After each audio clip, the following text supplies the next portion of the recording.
नमस्कार। आज हम एक ऐसे शायर की दुनिया में उतर रहे हैं जिनकी आवाज़ आज भी महफ़िलों और दिलों में गूंजती है। राहत इंदौरी साहब। जी हाँ, राहत साहब। और हमारे पास ना महाराष्ट्र बोर्ड की 11वीं क्लास की हिंदी किताब है। अच्छा। उसके 9वें चैप्टर से जुड़े कुछ नोट्स हैं असल में, हम्म। जो इंदौरी साहब की 2 ख़ास ग़ज़लों के मतलब भावार्थ उस हम्म। पर रोशनी डालते हैं। हम्म। एक तो दोस्ती के बारे में और दूसरी वो समाज में जो दिखावापन है बिल्कुल। उस पर। और इन नोट्स के जरिए मतलब हमारा मकसद है कि इंदौरी साहब के शब्दों के पीछे जो गहरे मायने हैं उन्हें समझें। हाँ, कि दोस्ती असल में क्या मांगती है और बिल्कुल। वो इंसान का दोहरा चेहरा, हाँ, वो डबल स्टैंडर्ड वाली बात। हाँ, जिसे समाज अक्सर ओढ़ लेता है, हुँ, उसे इंदौरी साहब ने कैसे देखा है। तो एक तरह से उनकी शायरी के लेंस से हुँ। जिंदगी के 2 पहलू परखने की कोशिश है ये। तो चलिए शुरू करते हैं। राहत इंदौरी साहब, जैसा आपने कहा, हम्म। इंदौर में जन्मे 1 जनवरी 1950 को और उर्दू अदब का एक बड़ा नाम बने। बहुत बड़ा नाम। सिर्फ शायरी नहीं, वो प्रोफेसर भी थे। इंदौरी विश्वविद्यालय में पढ़ाया उन्होंने। हाँ, 16 साल तक। और शाखें नाम की एक पत्रिका भी निकालते थे, उसका संपादन करते थे। अच्छा, ये भी काफ़ी इंटरेस्टिंग बात है। हाँ, और उनकी सबसे बड़ी देन शायद ये थी कि उन्होंने मुशायरों को वापस वो साहित्यिक दर्जा और इज्जत दिलाई जो कहीं मतलब थोड़ी कम हो गई थी। हाँ, हाँ, वो मंच पर सिर्फ शेर नहीं पढ़ते थे, वो जैसे बात करते थे लोगों से। एक कनेक्शन बनाते थे। हाँ, झिंझोड़ते थे। उनकी गज़लों की खासियत है, उनमें मौजूद नए ज़माने के प्रतीक और बिंब, हुँ, जो सीधे जिंदगी की सच्चाइयों से टकराते हैं। चांद पागल है, रुत मौजूद, धूप बहुत है, 2 कदम और सही, ये उनके कुछ जाने-माने गज़ल संग्रह हैं। और हम गज़ल की बात कर रहे हैं तो शायद ये बताना भी सही रहेगा कि ये अपने आप में एक तयशुदा फ़ॉर्मेट वाली विधा है ना? जी, बिल्कुल। जैसे पहले शेर को मतला कहते हैं हाँ। और आखिरी शेर जिसमें शायर अक्सर अपना नाम डालता है, तखल्लुस, उसे मक्ता कहते हैं। जी। और वो जो तुक वाले शब्द होते हैं हर शेर के आखिर में, काफ़िया। हाँ, काफिया, और उनके बाद जो शब्द बार बार दोहराया जाता है, वो रदीफ कहलाता है। हाँ, रदीफ। इसी से वो रिदम बनती है गजल की। बिल्कुल सही कहा। और देखिए, पारंपरिक रूप से तो गज़ल इश्क मोहब्बत के जज्बात के लिए जानी जाती थी। हाँ, ज्यादातर। लेकिन 20वीं सदी में हम्म, और खासकर इंदौरी साहब जैसे शायरों ने इसका दायरा बहुत बढ़ा दिया। हम्म, उन्होंने गज़ल को समाजी मुद्दों, राजनीतिक हालात, जिंदगी के फलसफे, इन सब को आवाज़ देने का जरिया बनाया। सही। जैसा कि हमारे ये नोट्स भी इशारा करते हैं, हम्म, उनकी ये गज़लें हौसला बढ़ाने वाली, हम्म। सोचने पर मजबूर करने वाली और मतलब जज्बात को गहराई से छूने वाली हैं। तो आज की बातचीत के 2 मुख्य पड़ाव रहेंगे, जैसा हमारे नोट्स में है। जी। पहला, दोस्ती, उसकी शर्तें क्या हैं, उसका असल मतलब क्या है इंदौरी साहब के हिसाब से। और दूसरा। और दूसरा, वो इंसान का दोगलापन, मतलब कहना कुछ करना कुछ, इस पर उनका क्या नजरिया था। ठीक है। चलिए पहले दोस्ती वाली गजल के कुछ रंग देखते हैं। पहला ही शेर जो हमारे नोट्स में है, उसका भाव मतलब कमाल का है। दोस्त है तो मेरा कहा भी मान, मुझसे शिकवा भी कर, बुरा भी मान। हाँ। ये तो दोस्ती की पूरी परिभाषा ही बदल देता है। ये नहीं कि बस हाँ में हाँ मिलाओ। बिल्कुल, ये दोस्ती को एक जिम्मेदार दो तरफा रिश्ते की तरह देखता है। हम्म। इसमें सिर्फ तारीफ नहीं है, सलाह मानने की बात भी है, हम्म। शिकायत करने का हक भी है, और कभी-कभी नाराज होने, बुरा मानने की गुंजाइश भी है। सही। ये एक बहुत मैच्योर नजरिया है दोस्ती का, कोई समझौता नहीं बल्कि एक खुली साझेदारी। और इसी साझेदारी में ईमानदारी कितनी जरूरी है, ये अगले शेर के भाव से पता चलता है। नोट्स कहते हैं, भाव है, मैं कभी सच भी बोल देता हूँ, गाहे बगाहे मेरा कहा भी मान। वाह। यानी दोस्त का काम सिर्फ मीठी गोली देना नहीं है। नहीं, बिल्कुल नहीं। कभी-कभी आईना दिखाना भी पड़ता है, कड़वा सच कहना पड़ता है, और सुनने वाले दोस्त में वो हिम्मत होनी चाहिए कि सुने, सोचे। हाँ, और ये दोस्ती की नींव को मजबूत करता है, ये ईमानदारी। बिल्कुल। और देखिए, ये ईमानदारी सिर्फ दूसरों के लिए नहीं, अपने लिए भी। एक और शेर का भाव है नोट्स के अनुसार, दिल को सबसे बड़ा हरीफ समझ और इस संग को खुदा भी मान। ये थोड़ा गहरा है। हरीफ मतलब? हरीफ मतलब प्रतिद्वंदी, दुश्मन। अच्छा। तो दिल यानी हमारी इच्छाएं, जज्बात, वो हमारे सबसे बड़े दुश्मन हो सकते हैं, हमें भटका सकते हैं। उन्हें पहचानना जरूरी है। हम्म। लेकिन साथ ही इसी दिल को, जो पत्थर सा सख्त भी हो सकता है, उसे खुदा की तरह पाक, पवित्र और अहम भी समझो। क्योंकि सारी भावनाएं, प्यार, दर्द, सब यही तो है। हाँ, बात तो है। तो ये एक अंदरूनी लड़ाई है। दिल से लड़ना भी है और दिल को पूजना भी है। खुद को समझने की बात है ये। और ये खुद को समझने वाली बात शायद अगले शेर के भाव में भी है। नोट्स में लिखा है, याद कर देवताओं के अवतार, हम फकीरों का सिलसिला भी मान। जी, इसमें एक तरह के क्या कहें विनम्रता है और एक विस्तार है सोच का। कैसे? मतलब हम अक्सर बड़े लोगों, अवतारों से प्रेरणा लेते हैं, जो ठीक है, लेकिन इंदौरी साहब कह रहे हैं कि सिर्फ उन्हीं तक मत रुको। अच्छा। हम जैसे आम लोग, फकीर जैसे लोग, हमारी भी एक परंपरा है, हमारे भी अनुभव है, हमारी बातों में भी ज्ञान हो सकता है। ज्ञान कहीं से भी मिल सकता है। बिल्कुल, बस वो नजर चाहिए पहचानने वाली। और ये नजर सिर्फ कही हुई बातों को नहीं, बल्कि जो नहीं कहा गया उसे भी समझने वाली होनी चाहिए। एक और शेर का भाव है, कागजों की खामोशियां भी पढ़, एक एक हर्फ को सदा भी मान। ये कमाल का शेर है वाकई। दोस्ती सिर्फ लफ्जों का खेल नहीं है। दोस्त की खामोशी, उसके चेहरे का भाव, उसकी अनकही बात, उसे पढ़ना समझना भी दोस्ती है। हाँ, कभी कभी जो कहा नहीं जाता वो ज्यादा जरूरी होता है। बिल्कुल, हर इशारे में, हर खामोशी में एक आवाज छुपी हो सकती है। और रिश्तों में, खासकर दोस्ती में, भरोसे की क्या जगह है, इस पर भी एक शेर का भाव है। आजमाइश में क्या बिगड़ता है, फर्ज कर और मुझे भला भी मान। हाँ, ये भी बात अहम है। मतलब परखने में हर्ज नहीं। हाँ, जिंदगी में मौके आते हैं जब रिश्ते परखे जाते हैं। शायर कह रहे हैं, ठीक है परख लो, लेकिन परखते हुए भी एक बेसिक भरोसा रखो, ये मान के चलो कि मैं अच्छा हूँ। ये नहीं कि शक से ही शुरुआत करो। बिल्कुल, दोस्ती भरोसे पे टिकती है, भले ही कभी आजमाइश हो जाए। और ये भरोसा शायद इस समझ से भी आता है कि दोस्त आखिर इंसान है, कोई फरिश्ता नहीं। सही कहा। उसकी हर बात शायद अच्छी ना लगे, इसीलिए एक और शेर का भाव है, मेरी बातों से कुछ सबक भी ले, मेरी बातों का कुछ बुरा भी मान। हाँ, ये पहले वाली बात को और पक्का करता है। शिकवा भी कर, बुरा भी मान। अच्छा, हाँ, कनेक्टेड है। बिल्कुल, दोस्त की अच्छी बातों से सीखो, लेकिन अगर कोई बात चुभ जाए, बुरी लगे, तो उसे महसूस करो। ये नहीं कि नजरअंदाज कर दो या दिल में रख लो। ये मानो कि दोस्ती में हाँ और ना दोनों की जगह है। यही तो सच्चाई है रिश्ते की। और आखिर में जिंदगी का एक और बड़ा सच, गम, उसे लेकर भी दोस्ती का रिश्ता सामने आता है। शेर का भाव है, गम से बचने की सोच, कुछ तदबीर, और इस गम की आसरा भी मान। ये बहुत संतुलित नजरिया है जिंदगी के प्रति। कैसे? मतलब गम से बचो भी और उसे सहारा भी मानो, ये थोड़ा कंफ्यूजिंग नहीं? नहीं, देखिए, दुख से, परेशानी से बचने के उपाय सोचो, कोशिश करो, प्रैक्टिकल बनो। ठीक है। लेकिन साथ ही ये भी मानो कि गम जिंदगी का हिस्सा है। वो आएगा ही, कभी वो हमें तोड़ता है तो कभी मजबूत भी बनाता है। एक अजीब सा सहारा भी बन जाता है कभी कभी। और यहीं पर सच्ची दोस्ती काम आती है। दोस्त वो है जो गम से बचने के तरीके सोचने में मदद करे। और जब गम आ जाए तो उसे सहने में, उसे समझने में साथ दे। वो शायद गम को मिटा ना सके, पर उस गम के सफर में हम सफर बन सकता है। तो कुल मिलाकर इन शेरों के भावार्थ से दोस्ती की एक बहुत, क्या कहें, गहरी और कई परतों वाली तस्वीर बनती है। बिल्कुल, ईमानदारी, आलोचना का हक, भरोसा, खामोशी को समझना और सुख दुख में साथ निभाना सब शामिल है इसमें। ये कोई हल्की चीज नहीं, एक गहरा कमिटमेंट मांगती है। सही कहा। दोस्ती का ये रूप सोचने पर मजबूर करता है।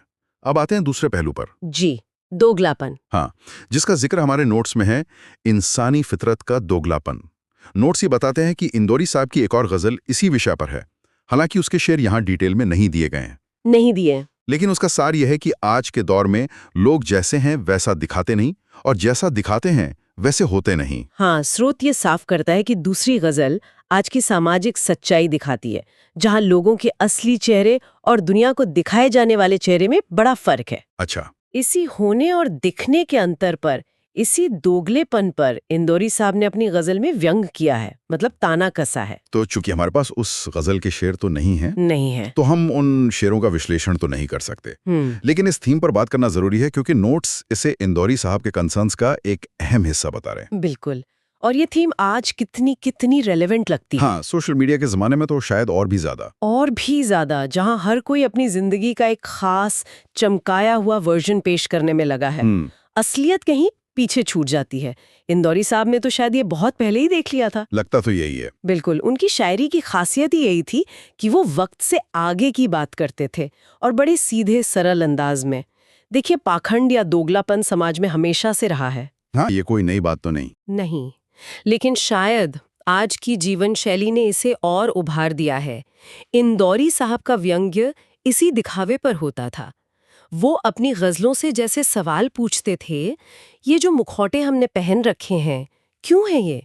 क्या हम खुद से और दूसरों से ईमानदार हैं? हाँ, ये सोचने वाली बात है। और क्या ये दोगलापन सिर्फ दूसरों में ही दिखता है या हम खुद भी कहीं ना कहीं इसके शिकार हैं? बहुत अच्छा सवाल है। जैसे दोस्ती वाली गजल में ईमानदारी और सच बोलने की बात थी, हाँ, शायद दूसरी गजल उसी ईमानदारी की कमी को समाज के बड़े लेवल पर देख रही थी। हो सकता है, बिल्कुल हो सकता है। दोनों गजलें, जैसा कि स्रोत इशारा कर रहा है, कहीं ना कहीं सच्चाई और ईमानदारी के सवाल से ही जुड़ी हैं। पहली गजल दोस्ती में ईमानदारी मांगती है, तो दूसरी समाज में उसी ईमानदारी की कमी पर शायद अफसोस या तंज करती है। इंदौरी साहब की शायरी अक्सर ऐसे ही पर्सनल एक्सपीरियंस और सोशल रियलिटी के बीच एक पुल बनाती है। और भाषा ऐसी कि सीधे दिल में उतर जाए। बिल्कुल, आम बोलचाल की भाषा, लेकिन चोट गहरी। वो सिर्फ वाहवाही के लिए शेर नहीं कहते थे, वो ऐसे शेर कहते थे जो आपको देर तक सोचने पर मजबूर कर दें। तो अगर हम आज के इस पूरी बातचीत को समेटें, तो हमने राहत इंदौरी साहब की शायरी के आईने में दो खास चीजें देखी। जी, पहला, दोस्ती का एक आदर्श रूप, जहां सलाह, शिकायत, सच सुनने की हिम्मत, भरोसा, खामोशी को समझना और दुख में साथ देना, ये सब एक सच्चे रिश्ते की बुनियाद है। दोस्ती की एक मुकम्मल, एक जिम्मेदार तस्वीर। हाँ, और दूसरा पहलू जिसे हमारे नोट्स ने उजागर किया, वो है समाज में फैला हुआ दोगलापन। कथनी और करनी का अंतर, असलियत और दिखावे का फर्क। बिल्कुल। भले ही हमारे पास इस दूसरी गजल के शेर नहीं थे, पर उसका जो सेंट्रल आइडिया है, जैसा श्रोती ने बताया, वो आज के समाज पर एक तीखी टिप्पणी है। सही कहा। इंदौरी साहब की गजलें हमें सिर्फ महसूस नहीं कराती, वो हमें हमारे आसपास की दुनिया और खुद अपने अंदर झांकने पर मजबूर करती हैं। बिल्कुल। और ये चर्चा हमें कुछ सवालों के साथ छोड़ जाती है ना? जैसे आज के दौर में जहां रिश्ते अक्सर थोड़े सतही होते जा रहे हैं, क्या हम इंदौरी साहब की बताई दोस्ती की शर्तों को निभा पा रहे हैं? क्या हमने वो ईमानदारी बची है, वो हिम्मत? और शायद इससे भी बड़ा सवाल ये है कि जिस दोगलेपन पर इंदौरी साहब ने उंगली उठाई, कहीं हम अनजाने में खुद उसका हिस्सा तो नहीं बन रहे? हाँ, ये भी एक बात है। अपनी इमेज बनाने या बचाने की कोशिश में क्या हम भी वही मुखौटे तो नहीं पहन रहे जिनसे वो हमें आगाह कर रहे थे? ये वो सवाल है जो राहत इंदौरी की शायरी हमारे जहन में छोड़ जाती है, जिन पर शायद हम सबको अकेले में सोचने की जरूरत है। बिल्कुल, है ना? और मौजूद के ये अशार यकीनन हमें जिंदगी के उन कोनों में ले जाएंगे जहां हम रोजमर्रा की भागदौड़ में अक्सर झांक नहीं पाते। तो हाँ, देखते हैं ये आईने हमें क्या दिखाते हैं। तो पहला आईना, ये शेर है। तूफान तो इस शहर में अक्सर आता है, देखें अब के किसका नंबर आता है। इसे पढ़ते भी एक अजीब सी, एक सिहरन सी होती है, जैसे कोई अनजाना खतरा मंडरा रहा हो। और वो भी कोई नई बात नहीं है। शायर कहता है अक्सर आता है। हाँ, ये तूफान जो है ये महज मौसम का नहीं है, ये साफ है, ये जिंदगी में आने वाले किसी भी बड़े बोरान, क्राइसिस, या कोई समाजी सियासी उथल पुथल, या फिर निजी जिंदगी की आपदाएं, उनका इशारा हो सकता है। और सबसे अहम लफ्ज आपने पकड़ा, अक्सर। हाँ, अक्सर। यानी ये कोई अनोखी घटना नहीं, बल्कि जिंदगी की एक तरह से जानी पहचानी हकीकत है, एक पैटर्न है। और हर बार ये सवाल हवा में तैरता है, अब के किसका नंबर आता है। इसमें एक किस्म की, आप कह सकते हैं, बेबसी है और इंतजार का भाव। जैसे सब जानते हैं कि कुछ बुरा होगा, बस ये नहीं पता कि इस बार निशाना कौन बनेगा। ये समाज की उस हालत को दिखाता है जहां खतरा इतना आम हो गया है कि लोग बस अपनी बारी का इंतजार करते लगते हैं। कि खतरा हमेशा सामने से नहीं आता। अगला शेर देखिए, ये इसी ख्याल को और पेचीदा बनाता है। बचकर रहना एक कातिल इस बस्ती में कागज की पोशाक पहनकर आता है। यहाँ खतरा सिर्फ आ नहीं रहा, वो छुपा हुआ है, और वो भी एक निहायत ही नाजुक, मासूम से दिखने वाले लिबास में, कागज की पोशाक।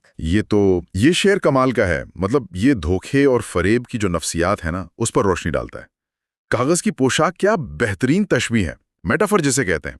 ये दिखाता है कि खतरा या नुकसान पहुंचाने वाला हमेशा ताकतवर, डरावना या जाहिर तौर पर बुरा नहीं होता। हाँ, नहीं होता।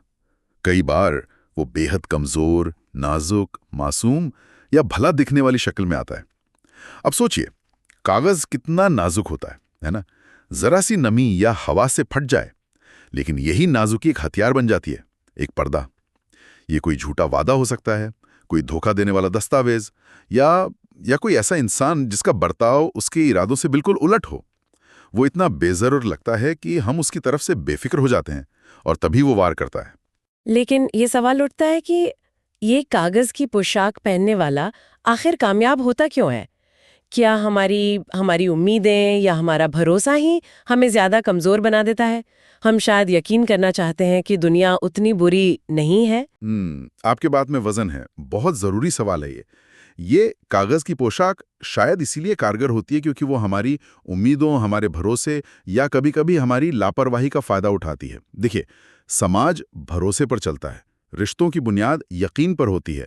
जब कोई इस भरोसे को कागज की पोशाक की तरह इस्तेमाल करता है, तो हम आसानी से शिकार हो जाते हैं। हालांकि ये पोशाक आखिरकार कागज की है, मतलब सच्चाई सामने आ सकती है देर सवेर, लेकिन अक्सर तब तक नुकसान हो चुका होता है। ये इंसान की परखने की सलाहियत पर भी एक सवाल है। बिल्कुल। और इसी धोखे और बाहरी चमक धमक के पीछे छुपी खतरनाक हकीकत का एक और रंग वो इस शेर में नजर आता है। बोता है जहर रोज उन जहनों में जो कपड़ों पर इत्र लगाकर आता है। यहाँ कागज की पोशाक की नाजुकी नहीं है, बल्कि इत्र की खुशबू और चमक है। ये तो और भी ज्यादा चालाकी भरा लगता है ना? बिल्कुल, यहाँ धोखा और ज्यादा क्या कहते हैं, सोची समझी शक्ल में है, ज्यादा सोफिस्टिकेटेड है। इत्र लगाकर आना सिर्फ अच्छा दिखना नहीं है, ये सम्मानित होना, प्रभावशाली होना, मोहक व्यक्तित्व का मालिक होना भी है। ये वो लोग या वो विचारधाराएं हो सकती हैं जो समाज में बहुत इज्जतदार मानी जाती हैं, जिनकी बातें ध्यान से सुनी जाती हैं, लेकिन पर्दे के पीछे वो जहर बोने का काम कर रहे हैं, यानी धीरे धीरे लगातार नुकसानदेह, गलत या नफरत भरी सोच लोगों के ज़हनों में उतार रहे हैं। ये कागज की पोशाक वाले कातिल से शायद ज्यादा खतरनाक हो सकता है, क्योंकि इसका असर ज्यादा बड़े पैमाने पर होता है। हाँ, बिल्कुल। ज्यादा बड़े पैमाने पर और ज्यादा गहराई तक होता है।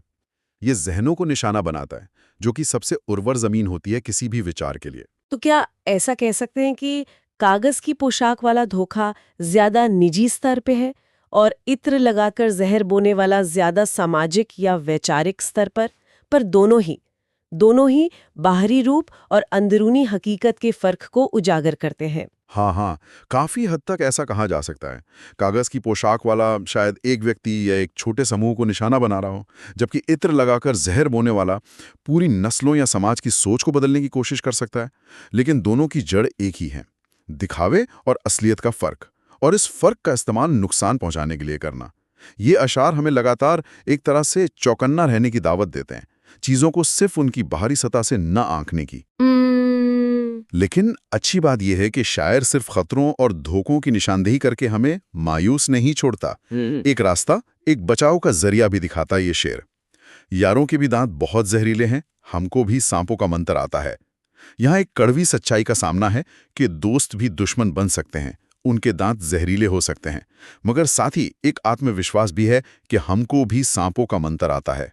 हाँ, ये शेर इंसानी रिश्तों की पेचीदगी और जिंदगी की सच्चाइयों को कबूल करने की हिम्मत दिखाता है। देखिए, सबसे ज्यादा तकलीफ तब होती है जब चोट किसी अपने से मिले। यारों के जहरीले दांत। शायर इस हकीकत को मान रहा है, उसे नजरअंदाज नहीं कर रहा, लेकिन वो लाचार या टूटा हुआ महसूस नहीं कर रहा। वो कहता है कि अगर दुनिया में जहर है तो मेरे पास उसका तोड़, उसका मंत्र भी है। यहाँ मंत्र का मतलब शायद कोई जादू टोना नहीं। हाँ, वही मैं सोच रही थी। हाँ, मतलब वो समझ, वो तजुर्बा, वो हौसला, वो हुनर है जिससे ऐसे धोखों या तकलीफों का सामना किया जा सके। ये दुनिया में जीने के लिए जरूरी यथार्थवाद, जिसे रियलिज्म कहते हैं, और आत्मनिर्भरता, सेल्फ रिलायंस, उसका सबूत है। पर क्या ये मंत्र सीखना, क्या ये एक तरह से दुनिया पर भरोसे की कीमत चुकाना है? मतलब क्या ये जरूरी है कि हम थोड़े शक्की या सावधान हो जाएं ताकि हम बच सकें? ये इंसान को थोड़ा अकेला नहीं कर देता? ये गहरा सवाल है वाकई। शायद ये मंत्र सीखने की प्रक्रिया में कुछ हद तक मासूमियत खो जाती है, भरोसा करने की रफ्तार धीमी पड़ जाती है। लेकिन इसे सिनिसिज्म या अकेलापन कहना शायद ठीक ना हो। ये जिंदगी की हकीकतों को समझकर उनसे निपटने का तरीका सीखना है। ये जानने जैसा है कि आग जला सकती है, इसलिए उससे कैसे निपटना ये सीखना जरूरी है, ना कि आग से नफरत करना या हमेशा डरना। ये मंत्र शायद बाहरी दुनिया से ज्यादा अपने अंदर की ताकत को जगाने का नाम है। अंदर की दुनिया, हाँ, इसी की बात करें तो ये शेर मुझे हमेशा बहुत छूता है। सूखे बादल होठों पर, कुछ लिखते हैं, आंखों में सैलाब का मंजर आता है। बाहर से इंसान बिल्कुल शांत खामोश दिख सकता है, सूखे बादल होठों पर, लेकिन अंदर भावनाओं का कैसा तूफान, आंखों में सैलाब उमड़ रहा होता है। उफ। ये इंसानी फितरत का एक बहुत ही सच्चा अक्स है। हम सब ने कभी न कभी ये महसूस किया होगा, है ना? सूखे बादल यानी वो बातें जो कहीं नहीं जा सकी, वो जज्बात जो जाहिर नहीं हुए, होंठों तक आकर रुक गए।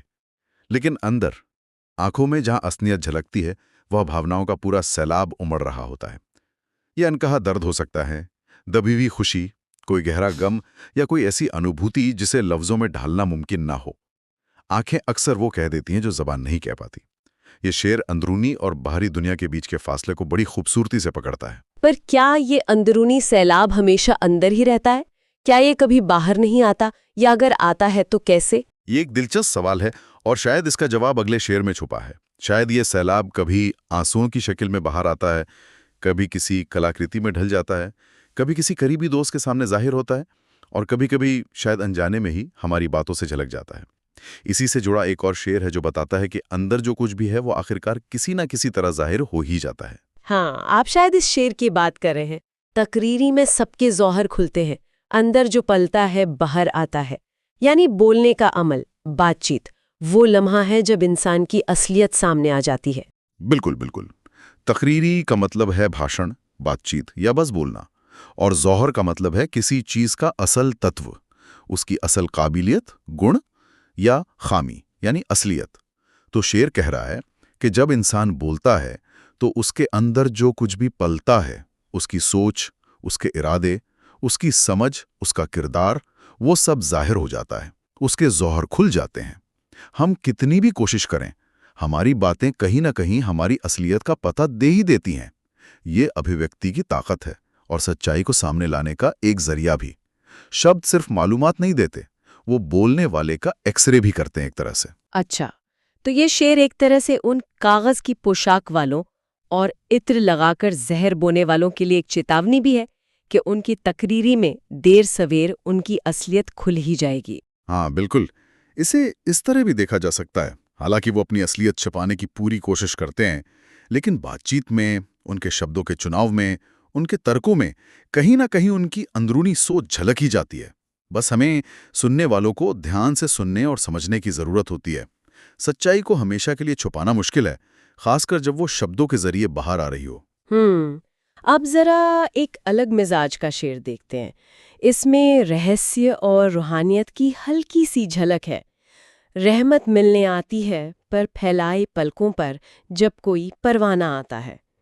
यहाँ रहमत यानी खुदा की मेहरबानी या आशीर्वाद का ताल्लुक परवाने यानी पतंगे से जोड़ा गया है। ये थोड़ा सोचने पर मजबूर करता है। हाँ, ये शेर वाकई गहरा है और इसकी कई तरह से तशरीह मतलब इंटरप्रिटेशन हो सकती है।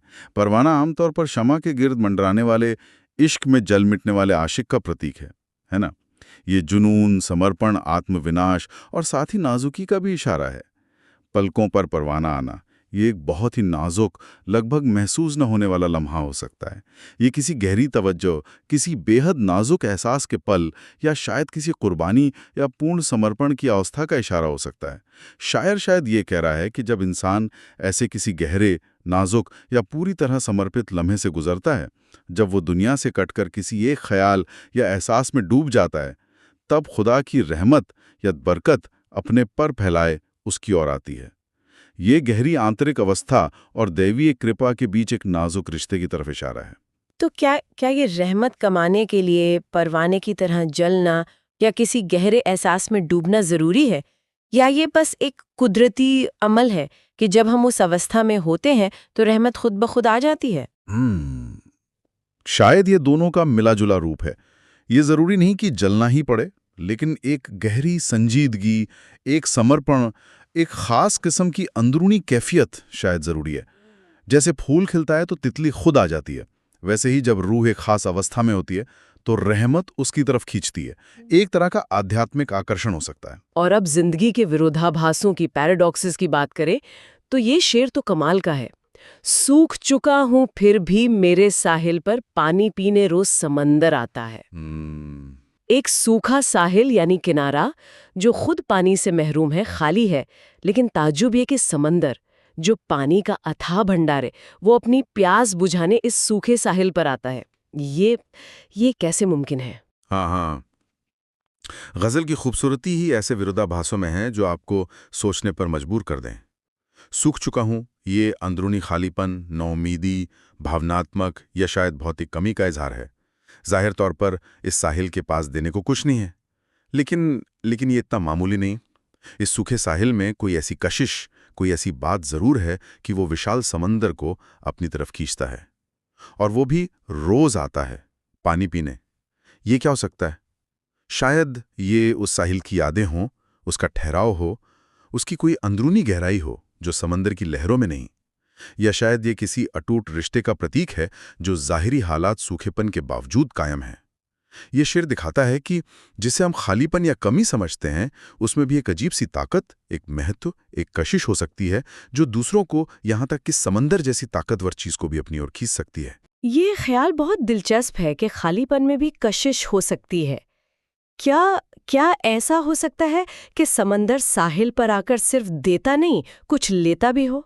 शायद वो साहिल के सूखेपन से अपने अथाह होने का एहसास पाता हो, या साहिल के ठहराव से कुछ सीखता हो। बहुत खूब सोचा आपने। ये बिल्कुल मुमकिन है। रिश्ता कभी एक तरफा नहीं होता है ना।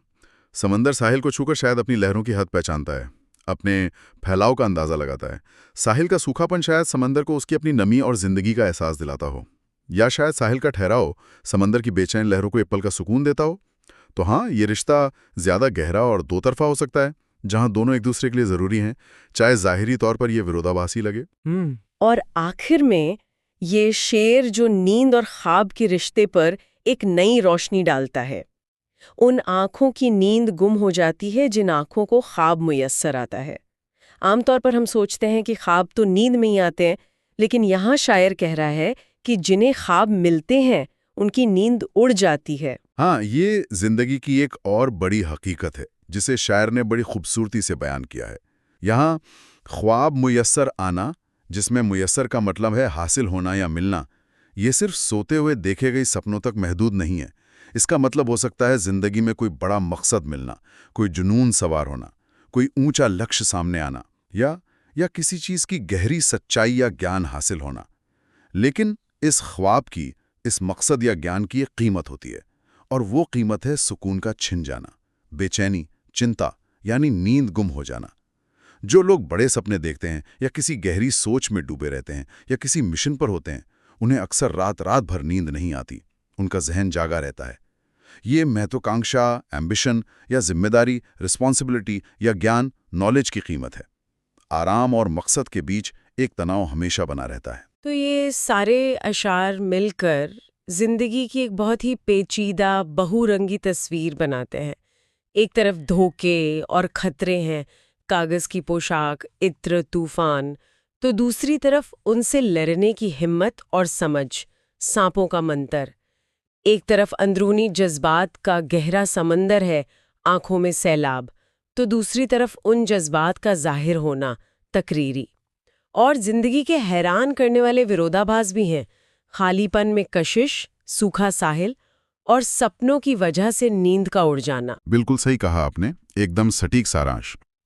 ये अशार हमें यही याद दिलाते हैं कि जिंदगी कोई सीधी सपाट चीज नहीं है।